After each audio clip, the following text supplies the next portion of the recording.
Hey guys, quick live on tonight. It is 11:19 when I'm recording this, and I wanted to get this out today because I have been trying to practice what I preach and doing things when they come, doing things when you are inspired, doing things when it hits you or when you feel led to do them. So I was on a live earlier today. Shout out to Kisses from Jay and Queen's Alchemy. They were on a live and they started talking about, compartmentalization. So for those who don't know what that means, compartmentalization is this psychological term that we use, and what it means is kind of the definition is in in the word. It is when you have to put something in a compartment. So it is a conscious strategy where, for example, something devastating is happening to me, but I have to put that situation, circumstance, trauma, frustration, avoidant, agitation, whatever it is, in a box, so that I can continue on with the rest of my day, with the rest of my life, with the rest of my function, my daily function. So it's very conscious. It is where you mentally put something away to focus on the present situation, the present time, the present moment. So that's what compartmentalization is. And it is very useful when we have to function in everyday life. So, excuse me, the difficulty comes in is when, and I'll give you an example, right? So, say in the moment, I have children, something happens, and one of my children, Lord forbid, they hurt themselves. Me as a mom, my emotions would be like, "Oh my God, my baby hurt themselves. I gotta do it." I can get frazzled, anxious, concerned, whatever, all those emotions, or I can stop, compartmentalize that, and be like, "Okay, let's get the band-aids, let's wrap this up, let's call the doctor, whatever we need to do," because I cannot stop and deal with the emotions, the feelings in that present moment. I have to get on with the function, right? So compartmentalization allows you to kind of box those emotions up so that you can deal with them at a later time. That is the key to compartmentalization as a healthy coping mechanism. I am putting them away to be processed, to be sorted, to be managed at another time, right? And so that is a good way, a healthy use. It helps you to manage your stress without avoiding the healing. Here's the problem. Sometimes when we compartmentalize and we put those feelings and emotions and frustrations and agitations away because we can't handle them in the present moment, we don't ever go back to it. We don't go back to it. And when you compartmentalize and don't go back to it, that is devastating for relationships. And I had to think to myself, because I've been one who does this. Like, I don't have time for the feelings, the emotions. I don't have time. I got things to do. So I would compartmentalize.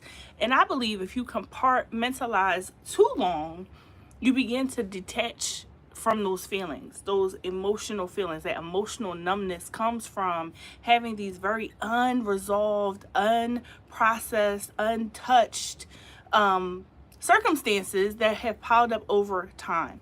And what is dissociation? Dissociation means I am having an unconscious response where I am detaching my emotions, my body, my reality, whatever it is, from the actual event. So it's often due to trauma. And again, if there's no resolution to those compartmentalized feelings, then I begin to dissociate. And I'm like, okay, then I can have an experience, but there's no attachment to the feelings. There's no attachment to the feelings. And what does that look like in a relationship where I am supposed to be caring, loving, kind, sharing? There's supposed to be reciprocity in that relationship, but I cannot access my feelings because I have been compartmentalizing them for so long that now they become meaningless. Now, I share this with my clients often, it protects you in the moment, right? It gives you space in the moment.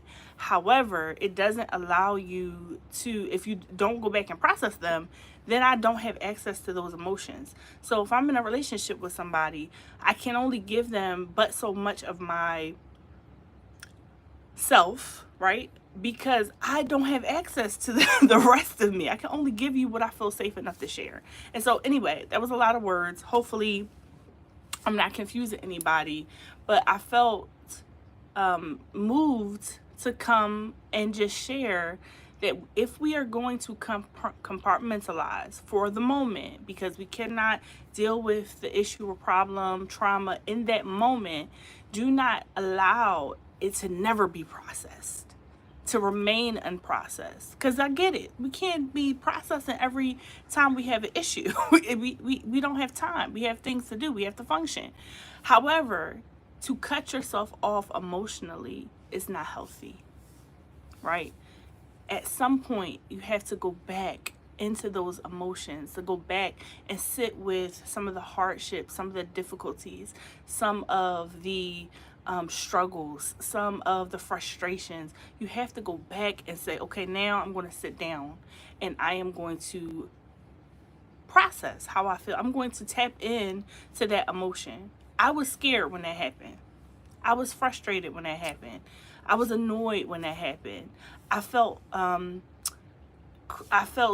vulnerable when that happened. I didn't like this. I did like this. That's another thing. When you dissociate, it becomes difficult to tell what you like and you don't like, because everything is at a distance. I am emotionally numb. Thing about numbness is we know something is numb because it lacks feeling that's supposed to be there. Okay, so when your foot is still and it's numb, you're like, wait, I know my foot is here, but it's numb, so I am lacking a feeling. That is not good for relationships, where you have parts of yourself that are closed off so that you can no longer feel them.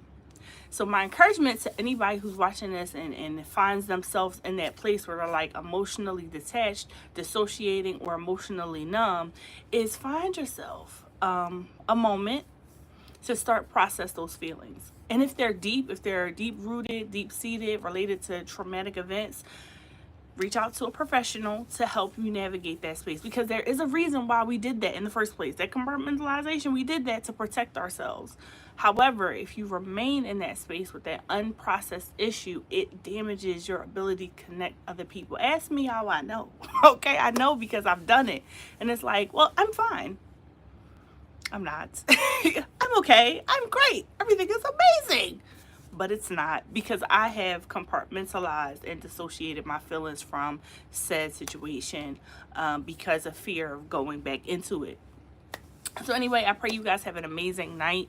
Hope this helps somebody. Again, I'm not in the habit of saying I'm not going to be before you long, because I feel like anytime you say I'm not going to be there before you long, you end up talking way longer than you intended.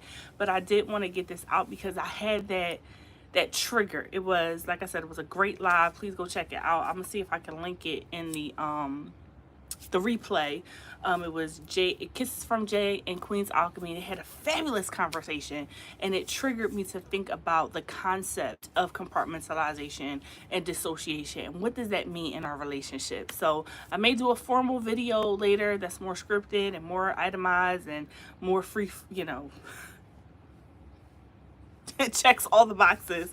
But for the purposes of this, I just wanted to share my heart in that if you are experiencing that emotional distance or that emotional numbness, please understand that there might be some unresolved, unprocessed feelings underneath there that may be beneficial for you to tap into. I hope you have an amazing night, and I will see you guys in the next video.